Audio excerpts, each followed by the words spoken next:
Bueno, a ver, hablando de vínculos, yo venía sosteniendo que los próximos vínculos, ya sea, si querés, de pareja o de amistad, o en general, pero bueno, podemos focalizar en eso, ¿no? Eh, Como que se iban a juntar, se iban a unir por una especie de afinidad vibratoria, este, y no tanto con lo diferente. Digo, por más que el otro traiga una revelación, tiene que haber una cierta afinidad vibratoria, ¿no? Vos me dirás si estás de acuerdo o no. Este, por supuesto que uno, con percibir al otro, va a crecer en el vínculo, pero también al mismo tiempo, como decías recién, no perder la singularidad, la diferenciación, la individualidad, porque bueno, digo, hasta es bíblico, ¿no? Digamos, uno tiene que poder amarse a uno para poder amar a los demás. Entonces, en relación a esto que te comento, ¿qué se te ocurre? Vos estás trayendo lo vibracional, ¿no es cierto? Y antes la pregunta era por el mamífero. Esta es la gran distancia que tenemos que aprender a registrar la complejidad que implica ser un mamífero en una profunda realidad vibracional. Y estamos aprendiendo. Entonces, exploremos esto. El mamífero traslada sus ilusiones hacia otros planos. Se llama proyección en términos psicológicos, ¿no es cierto? Construye realidades, ¿sí?, que confirman sus expectativas. Entonces, traduce lo vibracional en los términos de que la inercia de nuestro psiquismo que busca la identidad desea. Ahora, ¿cuál es la metáfora que nos puede ayudar a comprender esto? En música, lo creativo no viene por la superposición de notas, es decir, vibraciones iguales. Si yo hago 7 fa simultáneos, no dice nada. Digamos, en términos vibracionales, y la música es la metáfora más correcta, es la diferencia entre las notas la que permite hacer los acordes, las armonías y las secuencias creativas, no la identidad entre las notas. Entonces, que haya, que se despierte una sensibilidad a la creatividad de las diferencias, en lo que estábamos conversando. Esta es una desilusión para el anhelo de nuestro cuerpo, y cuando digo cuerpo digo también cerebro, digo pensamiento. Nuestro pensamiento es mucho más corporal de lo que creemos, ¿sí?, en el sentido de que busca la continuidad de sus sensaciones. Entonces,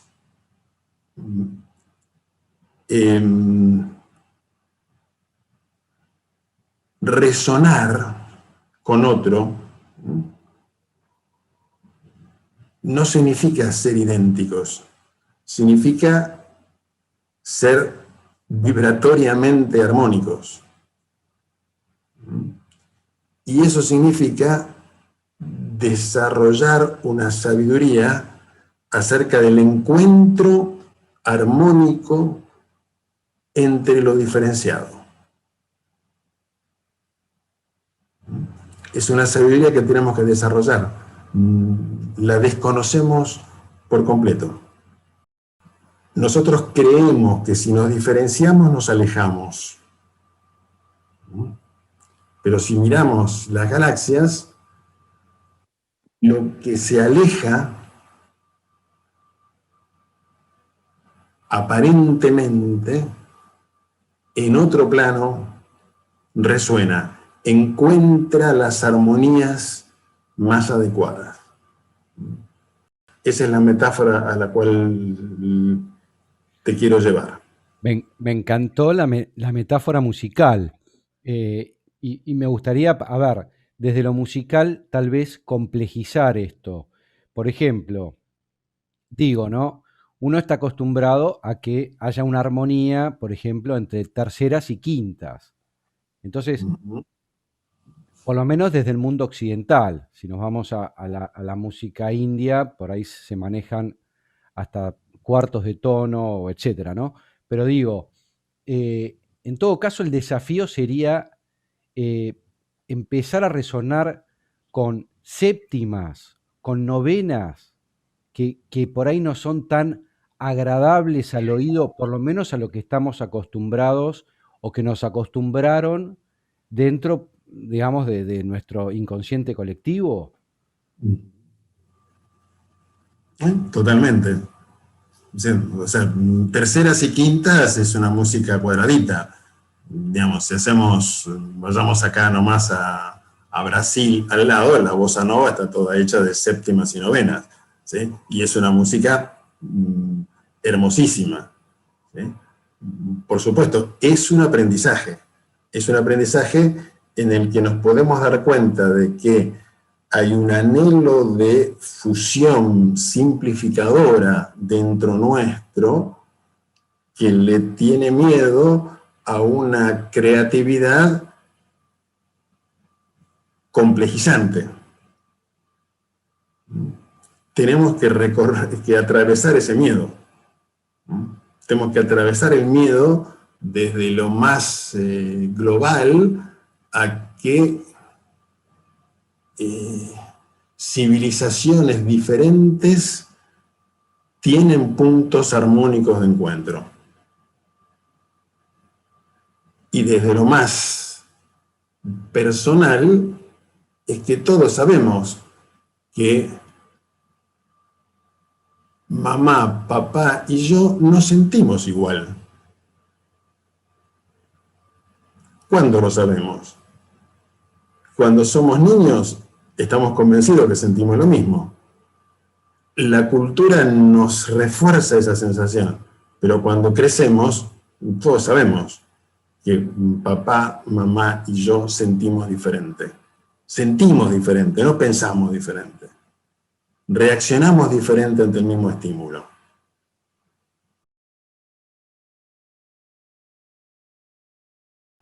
Hay una amplitud en nosotros que nos permite aprender que no tenemos que negar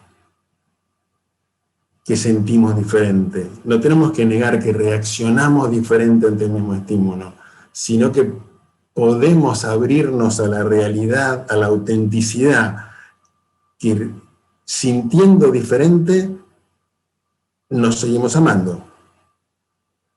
Es una experiencia muy, muy básica. Sintiendo diferente nos amamos.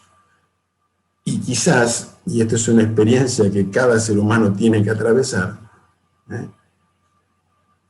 el atravesamiento de la frustración, de la ingenuidad simplificadora, de que tenemos que sentir igual para que haya amor, se va a convertir en todo lo contrario, de que el amor se produce cuando seres muy diferentes encuentran su complementariedad y su creatividad. Justamente porque somos diferentes, podemos resonar en el encuentro y acoplar las diferencias de una manera creativa y amorosa. Y creo que esto lo puede experimentar, esto que suena abstracto, lo puede experimentar cualquiera de nosotros en sus vínculos más personales. Y por eso cuando alguien me pregunta, bueno, ¿cómo se resuelven los problemas del planeta? Digo, se resuelven en el entrenamiento de los vínculos inmediatos de cada ser humano. Porque es el entrenamiento del cuerpo y la psiquis para sentir amor, encuentro en la revelación de la diferencia. Y darnos cuenta que hay un anhelo inconsciente y una cantidad de ilusiones y construcciones que velan el aparecer de la singularidad, de la diferencia, por miedo a que no haya amor, porque es una confusión en el amor. El amor es resonancia musical, el amor es resonancia entre diferencias. El amor es la absoluta libertad diferenciante de los que se encuentran. Y la inercia de nuestro psiquismo y de nuestro cuerpo, que es lo más complejo, siente amor cuando sentimos lo mismo. Y tarde o temprano se da cuenta que eso significa cuando nos adaptamos a lo que siente el otro, nos traicionamos a nosotros mismos, nos angustiamos porque el otro siente diferente, y todas las dramáticas de la realidad de lo que somos. Quien nos asusta porque tuvimos que sentir igual en la primera etapa de la especie humana globalmente, y tuvimos que sentir igual cuando somos niños. ¿Se entiende esto? Es como darnos cuenta, en el origen hay un formateo que va hacia la identidad, pero la vida es un despliegue que va hacia el encuentro de las diferencias, no hacia la confirmación de las identidades. De vuelta, esto es la música, ¿sí? Una empieza haciendo música desde la tribu hasta que uno es chiquitito, golpeando con un palito en algo que resuena, desde ser siempre la misma nota.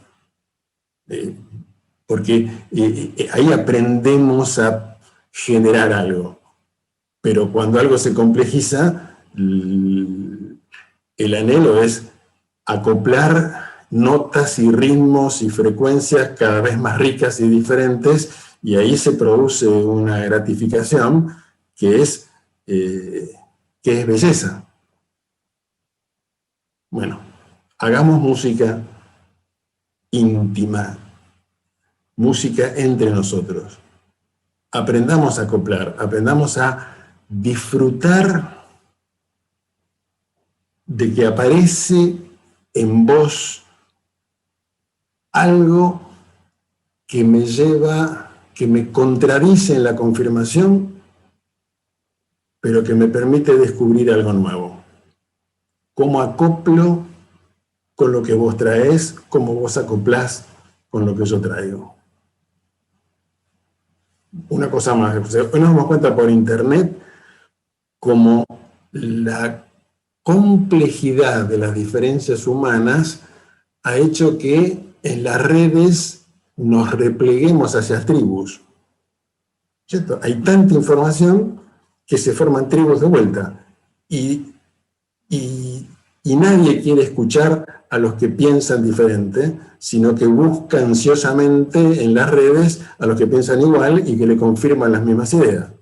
¿Verdad? Es una experiencia que estamos teniendo.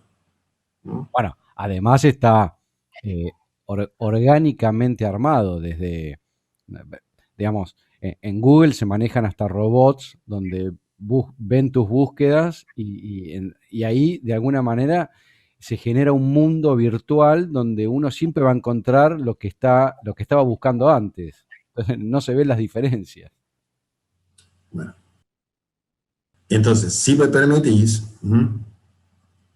y esto quizás suene abstracto, pero esto es lo que tenemos que aprender a darnos cuenta cómo funcionamos. Hoy la ciencia ha descubierto claramente algo que los caminos más esotéricos siempre revelaron por autodescubrimiento, es que el cerebro construye la realidad y busca la confirmación.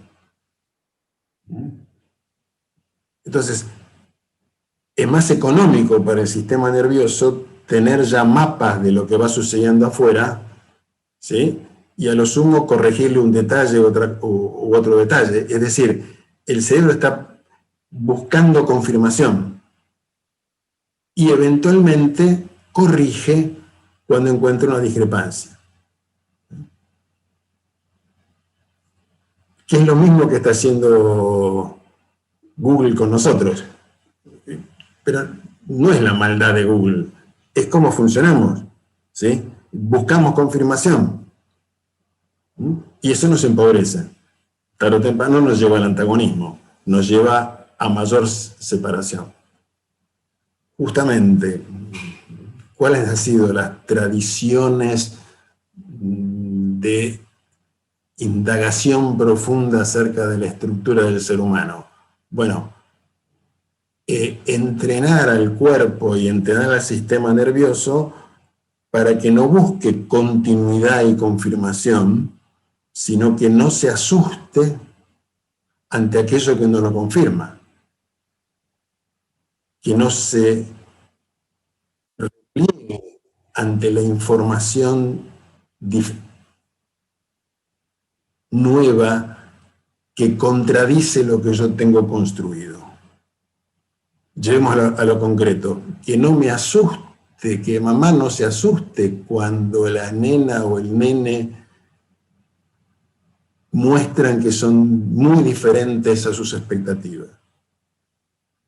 Que en un encuentro amoroso yo no me asuste cuando la persona de la cual me enamoré muestre que no es como yo la había construido y viceversa. Lo primero es asustarse, lo segundo es adaptarse, lo tercero es Resignar. y resignarse, exactamente.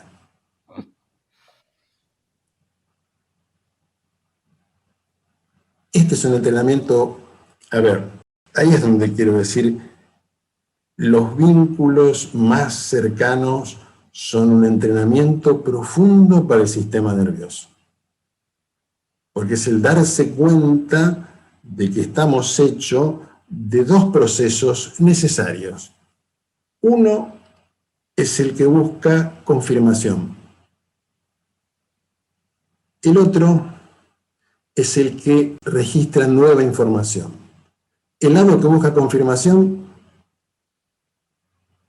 repite inevitablemente, porque va a rechazar lo que no confirma. ¿Cómo acoplamos estos dos sistemas dentro nuestro? Porque uno necesita estabilidad, pero al mismo tiempo necesita renovación. Esta es la lógica profunda de nuestro ser. ¿Cómo articulamos el lado que necesita estabilidad con el lado que necesita lo nuevo? Es muy interesante esto que estás diciendo, porque por supuesto yo estoy de acuerdo, ¿no? Cómo incorporar, digamos, sintetizándolo, uno diría lo nuevo. Pero yo pensaba en un punto que, ¿cómo lograr esto con paz? Mirá la palabra que te voy a decir, paz, porque de alguna manera lo nuevo, la incertidumbre, ¿no? Todas palabras que tienen que ver de alguna manera con este momento actual que estamos viviendo y que vamos a seguir viviendo con mayor intensidad, uno podría decir en principio. ¿Qué pasa con la paz? Necesitamos paz. Pero digamos, la paz es fundamental para, bueno, nuestro sistema nervioso, si querés, nuestro mamífero interior. Entonces, por ahí es un nuevo desafío este, ¿no? De encontrar la diferencia, de poder vincularse con la diferencia, pero con paz. Bien, es un interrogante muy profundo, ¿sí? explorémoslo. Lo que podemos percibir es que hay un anhelo de paz que se basa en ciertos supuestos que son incorrectos.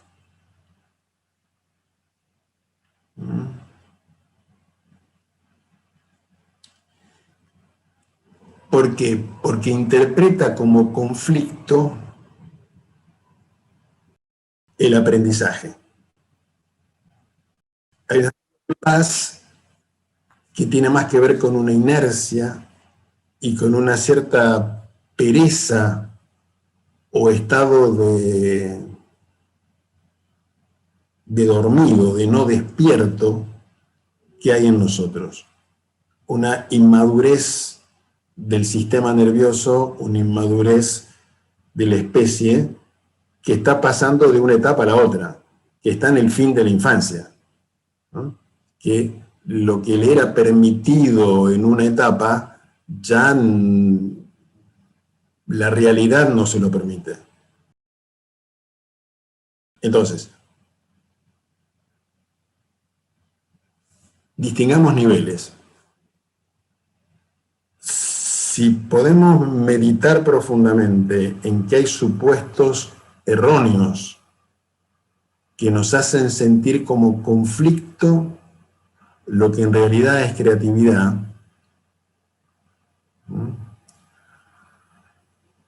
podemos encontrar gratificación en aquello que antes definíamos como conflicto.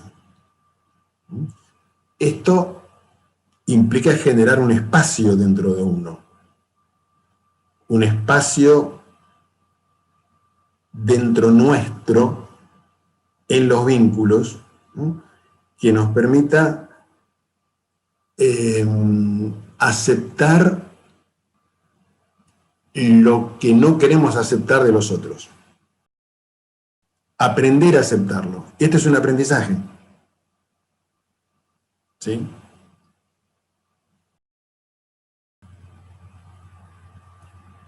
Digo, si no se produce un cambio profundo en las interpretaciones más básicas nuestras, que llaman conflicto a lo que es creatividad.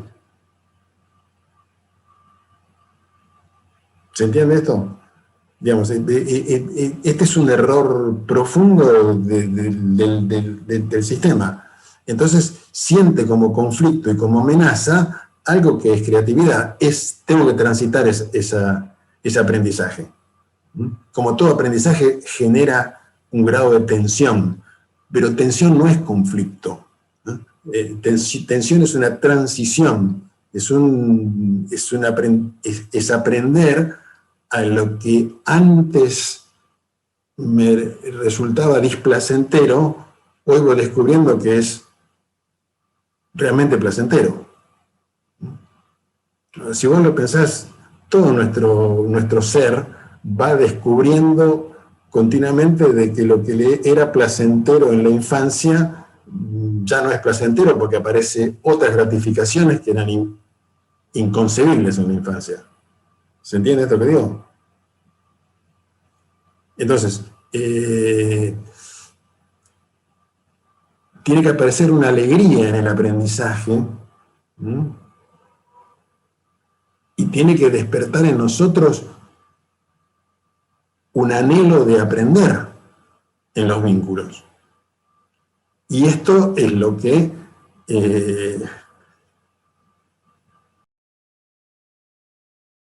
nuestro pasado, tanto de la especie como infantil, no nos deja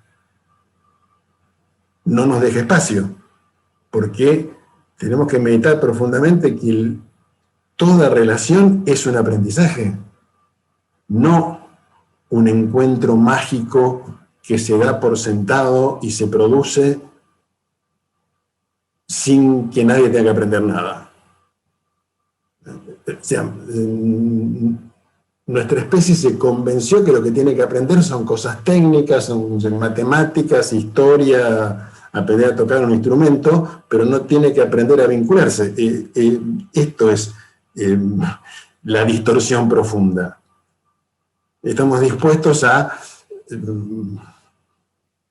pasar horas estudiando algo, y digamos, si uno aprende, por ejemplo, un instrumento musical, bueno, le cuesta, ¿sí? Tiene que poner mucha energía, pero sabe que hay una gratificación, porque sabe que tiene que aprender a tocar la guitarra, el piano o el saxofón, Bueno, ¿sí? Y que hay algunos dotados que, digamos, no necesitan estudiar tanto.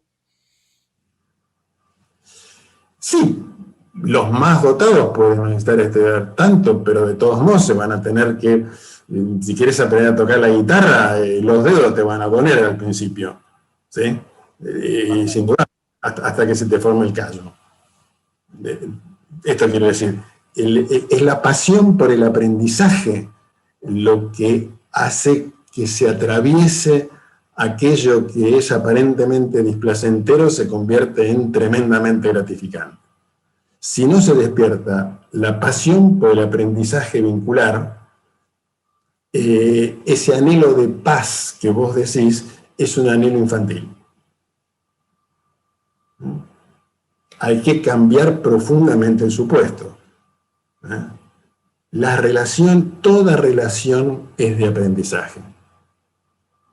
Yo aprendo de mi hija, aprendo de mi mamá, aprendo de mi hermano, aprendo de las personas, de mis amigos y de las personas que me atraen eróticamente, aprendo. Este es un cambio de paradigma muy profundo. Digamos, la especie humana en su estado infantil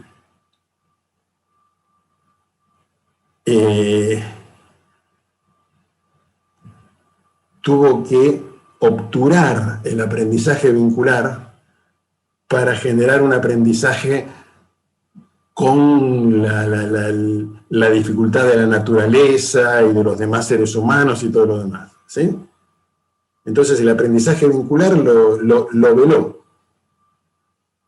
Después viene Buda y te dice que todo es codependiente y todo es relación, y bueno, uno escucha como puede. Después viene Jesús de Nazaret y te dice que tenemos que encontrarnos unos con los otros, y uno escucha como puede, ¿sí? Entonces, hemos postergado el aprendizaje vincular. Quizás fue necesario e inevitable, pero hoy es fundamental. Entonces, podemos meditar profundamente que todo vínculo es un aprendizaje, implica un aprendizaje, y que la pasión por aprender a encontrarnos es la fuente de una satisfacción que modifica ese anhelo infantil de paz que estaba detrás de tu pregunta. Sí, en realidad no la formulé bien porque yo te iba a decir también que obviamente nuestro mamífero, siguiendo con la misma idea, se tranquiliza, necesita tranquilidad para tener paz. Pero yo decía, bueno, ¿cómo lograr la paz es la diferencia? Entonces acá, digamos, yo pensaba, ¿no? En el vínculo de una persona con otro o con otros, se genera una nueva, no sé si querés, entidad, ¿no? Vos lo venís hablando mucho de esto. O sea, en el vínculo con uno, o sea, con el sujeto, se transforma.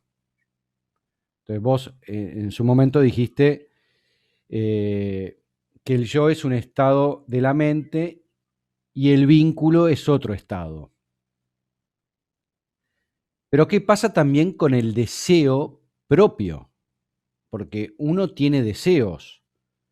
Entonces, ¿qué pasa cuando se genera esta nueva entidad que es en el vínculo, uno debería no satisfacer sus deseos o encontrar un nuevo deseo que se satisfaga en esa nueva entidad, o sea, entre los dos sujetos o entre el sujeto y el resto, ¿no? Porque también vínculo puede ser varias amistades, por decir algo. No sé si me fui mucho de tema. No, bueno, a ver, vos introducís la temática del deseo. Primer punto, démonos cuenta que el aprendizaje de la especie humana acerca del deseo ha sido mínimo, ¿cierto? El deseo ha sido condenado por tendencias religiosas o ha sido algo libre y ciego desde otras tendencias internas, ¿cierto? Pero la indagación acerca del deseo no lo hemos hecho. Digo, esto es Buda elemental. Si no se indaga en qué es el deseo, si no se dedica energía a comprender qué es lo deseante,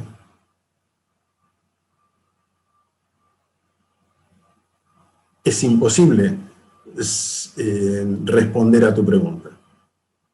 Digamos, todas estas preguntas surgen de una indigencia de la especie que tenemos que aceptarla, porque no pudimos investigar el deseo, no pudimos investigar la sexualidad, no pudimos investigar la diferencia, no pudimos investigar qué significa aprender. Todo eso quedó como destellos excepcionales a través de la historia, porque la mayor cantidad de energía que tuvimos que invertir como humanidad fue construir formas que nos dieran seguridad y protección, hasta que nos damos cuenta que todas esas formas nos empiezan a producir antagonismo, fricción y conflicto. Hemos llegado hasta aquí. Este es el punto. Vuelvo a repetir, siempre hubo seres humanos a lo largo de la historia de la especie que se adelantaron en los aprendizajes, ¿sí? Pero el conjunto de la especie tenemos un atraso gigantesco porque hemos puesto la importancia de construir seguridades como más relevante que otros aprendizajes que nos generaban inseguridad. Digo, investigar acerca del deseo siempre nos generó inseguridad, porque es complejo. Entonces lo postergamos ese aprendizaje. Investigar acerca de la sexualidad, bueno, siempre nos generó mucha dificultad, porque es muy complejo. Entonces postergamos ese aprendizaje, como si supiéramos qué es el deseo, si supiéramos qué es la sexualidad, como si supiéramos qué es la relación, ¿sí? Tratamos todos estos enormemente significativos aspectos de la realidad como algo que debiéramos saber. Esa es nuestra ingenuidad histórica. Y ahora nos topamos con que tenemos que aprender. Tenemos que aprender acerca de esto. Entonces, tenemos que aprender acerca del deseo. Tenemos que aprender acerca del cúmulo de deseos contradictorios que tiene cada uno de nosotros dentro suyo. Primer punto.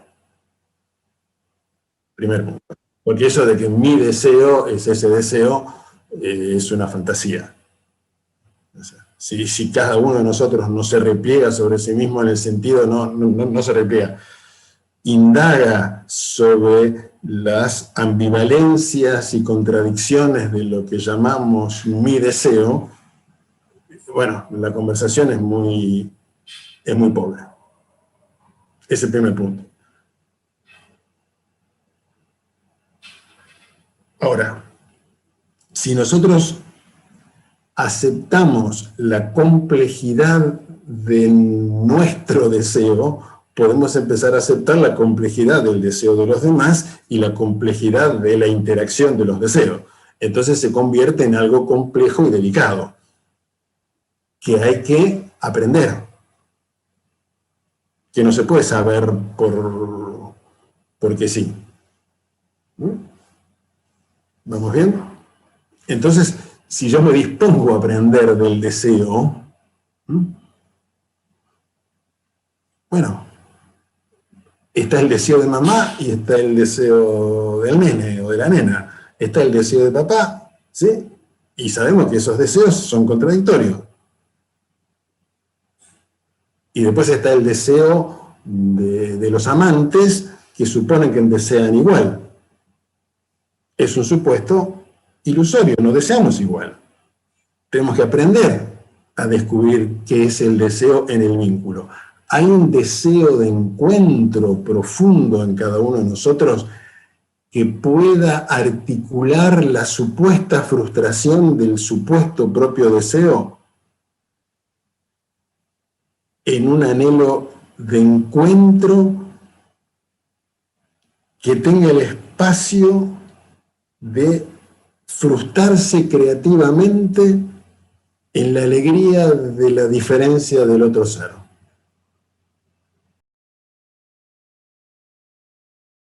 Y viceversa, ¿no es cierto?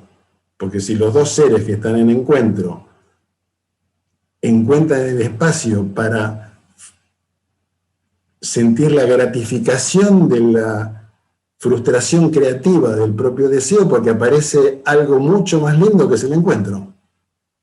El encuentro de lo diferente.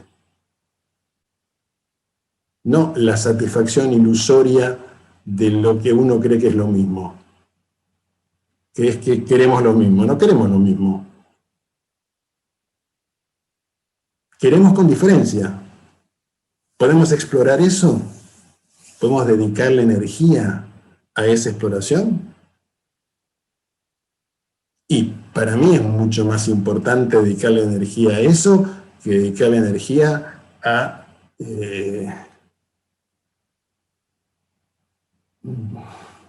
comprar un auto nuevo. Totalmente. ¿Comprar un auto nuevo, comprar una heladera o a qué colegio va a ir el nene? ¿Vamos bien? Es muchísima energía. Ahora, energía a, che, ¿cómo es esto del deseo? ¿Cómo es esto de ser diferentes y encontrarnos en la complejidad de lo que somos, sin frustrarnos inmediatamente apenas aparece la complejidad, adaptarnos, resignarnos, fingir, y todo lo que ya sabemos? Que terminamos todos juntos en Navidad diciendo Feliz Navidad, estando todos felices cuando nadie está feliz, porque bueno, tiene que estar feliz.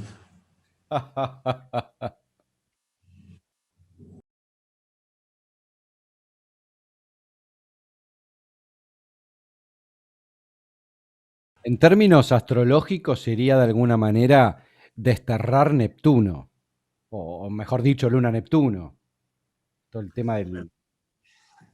En temas astrológicos sería desplegar Neptuno, en el sentido que Neptuno no sea ilusión, sino sea música, sea resonancia de las diferencias reales que gratifican, conmueven, amplifican, justamente porque se descubre que las diferencias reales articulan creativamente. Bueno, te corrijo, sería desterrar el Neptuno actual. Sería desterrar el Neptuno actual, exactamente. Sería, en términos astrológicos, asumir que el planeta, digamos, la función planetaria de la cual somos más ignorantes es justamente la que vos estás describiendo. Como ir de la ilusión a la sensibilidad perceptiva de la complejidad de lo real. Lo real es complejo, es multidiferenciado. Y la ilusión es siempre una simplificación. Es una simplificación en lo cual en la base está el deseo de confirmación y la falta de pasión por aprender. Tenemos que aprender de la sensibilidad, a ser cada vez más sensibles. Ser más sensibles implica registrar más diferencia. No significa registrar que todo es igual. Digo, sin pasión por el aprendizaje vincular,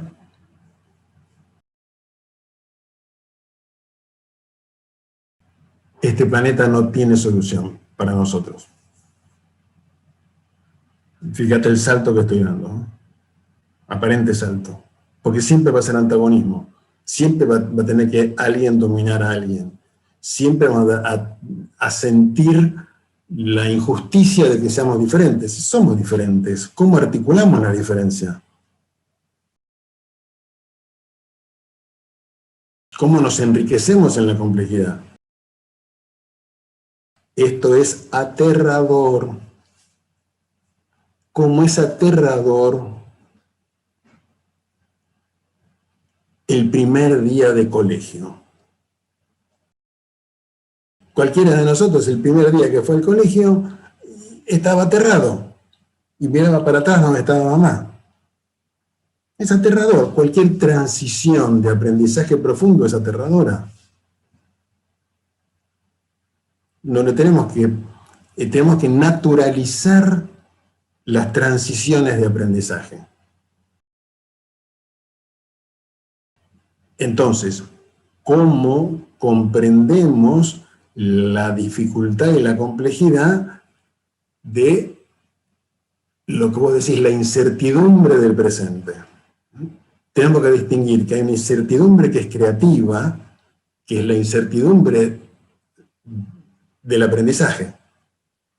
Y tenemos que darnos cuenta que hay una incertidumbre que es patológica, que es la incertidumbre que nos generan los otros en tanto enemigos, en tanto la agresividad, la crueldad, la ilusión que nos rodea. Eso nos hace estar en un estado de alerta por el antagonismo que hay entre nosotros. Lo que pasa que ahí de alguna manera volvemos al principio, donde, digamos, habría que actualizar el software. El tema es el cómo, o no sé, de última que lo actualicen desde arriba, pero que hay que buscar una actualización. No. A ver, en esta metáfora que me estás diciendo, yo estoy seguro que desde arriba están actualizando el software. Ahora, hay que resignarse a esa actualización. Hay que darse cuenta que hay una resistencia a la actualización. Y que cuanto más se demora la actualización, más termina colgándose la computadora. Porque hay que actualizar demasiada información de pronto. Y me parece, siguiendo la metáfora que vos proponés, que esto es lo que nos está pasando. Hemos rechazado infinitas actualizaciones en los últimos siglos y de pronto vienen todas juntas. Y entonces no es fácil, no es fácil. No son tiempos fáciles, ¿no? Somos generaciones de transición. Tenemos que darnos cuenta que los que estamos naciendo en estos tiempos somos seres en transición. Totalmente. Y además, yendo a términos, si querés, con esto mismo, ¿no? Yendo a términos más mundanos, mismo nosotros estamos hablando de esto, pero por ejemplo yo tengo que actualizar a Windows 10 y me está costando, porque tengo que reelaborar todo, hacer backups, ¿no? Es arduo el tema de la actualización. Y menos mal, o sea, la vida nos ha hecho generar este espejo, que es la inteligencia artificial, que es un espejo, en el cual podemos hablar de actualizaciones Y tenemos esta metáfora. ¿Por qué? Porque antes no la teníamos.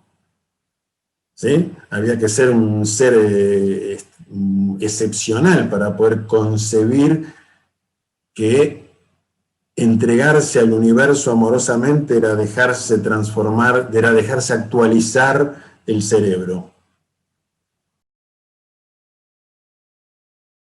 Ahora tenemos muchas más metáforas para comprender la complejidad del proceso en el que estamos inmersos, pero no podemos negar esa dificultad.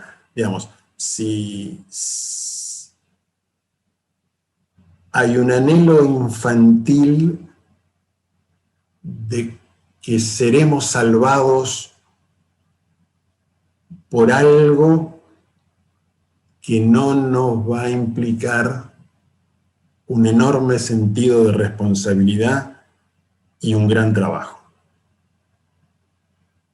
Y tenemos que disolver ese anhelo. Tiene que despertar en nosotros un enorme sentido de responsabilidad que implica hacernos cargo de un trabajo que tenemos que hacer y que nadie puede hacer por nosotros, que nadie puede hacer por cada uno de nosotros. No le puedo pedir a los que dirigen naciones que hagan cosas que yo no estoy dispuesto a hacer. ¿Qué me creo? ¿Que son iluminados? Si yo no estoy dispuesto a una transformación profunda y hacerme cargo de no antagonizar, bueno, las luchas por el poder y los antagonismos que hoy vemos afuera son un espejo de nuestra propia dificultad para no antagonizar de cada uno de nosotros. Entonces, puede haber un compromiso dentro nuestro en el no antagonizar y al mismo tiempo no adaptarme. Esta es la tensión. Es decir, no voy a antagonizar, no voy a adaptarme. ¿Cómo abro espacio para que estas dos verdades que parecen incompatibles se encuentren dentro mío? ¿Está claro lo que estoy diciendo? Es una tensión creativa, que no puedo eludir. O sea, o antagonizo o me adapto. Bueno, son opuestos que se tienen que disolver profundamente en nosotros. Y eso significa, cuanto más auténtico es uno, más compasivo y comprensivo es uno. ¿Es esto posible? ¿Es posible que la autenticidad sea lo mismo que la amplitud de corazón? Bueno, esto lo tiene que investigar cada uno, pero si uno lo investiga a fondo va a ver que ese es el corazón. En la simultaneidad de la autenticidad de la singularidad y el espacio para el encuentro con la singularidad de todos los demás. En un trabajo placentero, gratificante. Y de paz. Y que tiene una paz diferente, una paz creativa. Sí, sí. Yo te diría un orden, es un registro de que existe un orden profundo en la existencia que está más allá de nosotros, y en ese sentido, cuando se abre este doble movimiento, autenticidad y no antagonización, autenticidad y encuentro, empieza a aparecer, se hace presente una realidad, te diría, mucho más mágica de la que cualquier Neptuno anterior había imaginado.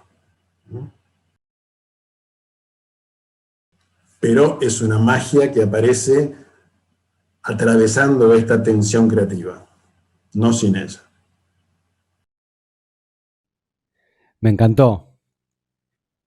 Bueno, Eugenio, la verdad que muchísimas gracias porque, bueno, de alguna manera esto es poner una semilla de luz en esta oscuridad que estamos viviendo como humanos en relación a nuestro planeta, ¿no?